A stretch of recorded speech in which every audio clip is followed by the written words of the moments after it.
अस्सलाम वालेकुम everyone, my name is Mohammad Hamad and welcome to my YouTube channel medical hub. आज की वीडियो में हम ड्राई कफ के ट्रीटमेंट के बारे में बात करेंगे, जिन्हें हम इजीली घर में भी तैयार कर सकते हैं। सबसे पहले हम देखेंगे कि जो कफ है उसकी कितनी टाइप्स होती हैं। बेसिकली ये दो टाइप्स का होता है, यानी एक ड्राई कफ और एक वेट कफ। जो वेट कफ होती है उसमें जब हम खांसी करते हैं तो उसके साथ हमें बलगम आता है, यानी जिसे हम म्यूकस भी कहते हैं।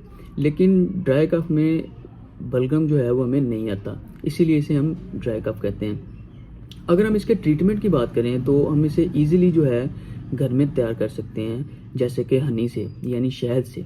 शहद जो है बेसिकली इसमें एंटी बैक्टीरियल प्रॉपर्टीज़ होती हैं और इसके अलावा वूंड हीलिंग प्रॉपर्टीज़ होती हैं, यानी अगर बैक्टीरिया की वजह से आपको खांसी है तो उसमें आप शहद का इस्तेमाल कर सकते हैं। इसके अलावा अगर गले में आपको पेन है या स्वेलिंग है या किसी किस्म की आपको गले में इरिटेशन है, यानी अगर खराश जो होती है, खुश्क खांसी की वजह से हमें अक्सर जो है खराश भी होती है गले में, तो इसके लिए जो है शहद जो है ये बहुत ज़्यादा बेनिफिशियल है। इसे हम तैयार किस तरह करते हैं, यानी इसे हम नीम गर्म पानी को लेके एक गिलास में, उसमें हमने एक चाय का चम्मच डालना हमने हनी का, और उसे मिक्स करना है, और दिन में तकरीबन हमने इसे 2 या 3 दफ़ा इस्तेमाल करना है। इसके अलावा बच्चों में जो 1 साल से कम उम्र बच्चे होते हैं उनमें हम इसे इस्तेमाल नहीं कर सकते। नेक्स्ट जो दूसरे नंबर पे है उस पर हम यूज़ करते हैं साल्ट वाटर गार्गल्स, यानी नीम गर्म पानी से उसमें नमक डाल के गरारे करना। ये भी बहुत ज़्यादा ज़बरदस्त है हमारे गले में अगर इरिटेशन है, कोई खराश वगैरह है, उसके लिए भी ये बहुत ज़्यादा फ़ायदेमंद है।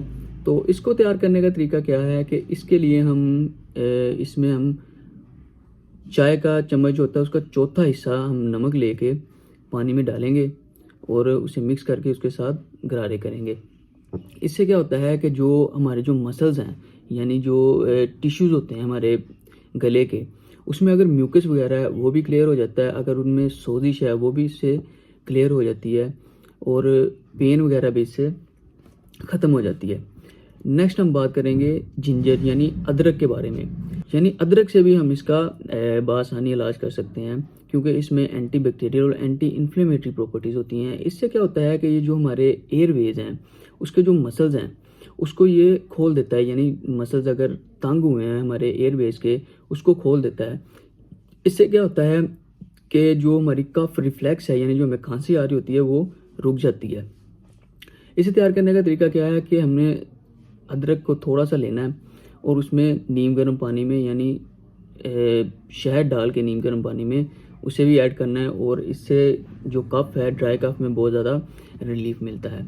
इसके अलावा नेक्स्ट हम बात करेंगे थाइमोल के बारे में, यानी पुदीने के बारे में। पुदीना जो है ये भी बहुत ज़बरदस्त है ड्राई कफ के लिए। इससे क्या होता है कि इसमें थायामोल कंपाउंड होता है पुदीने में।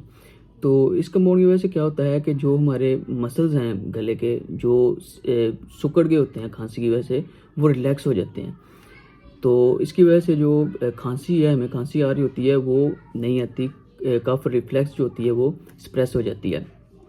तो जो थाइम ऑयल हमें मार्केट में अवेलेबल है, हम उसको बिल्कुल भी इस्तेमाल नहीं करते, क्योंकि अगर हम उसको इस्तेमाल करेंगे तो ब्लड प्रेशर जो है वो बहुत तेज़ी से हमारा ड्रॉप होगा, यानी ब्लड प्रेशर हमारा लो हो जाएगा, इसलिए हम इसे इस्तेमाल नहीं करते।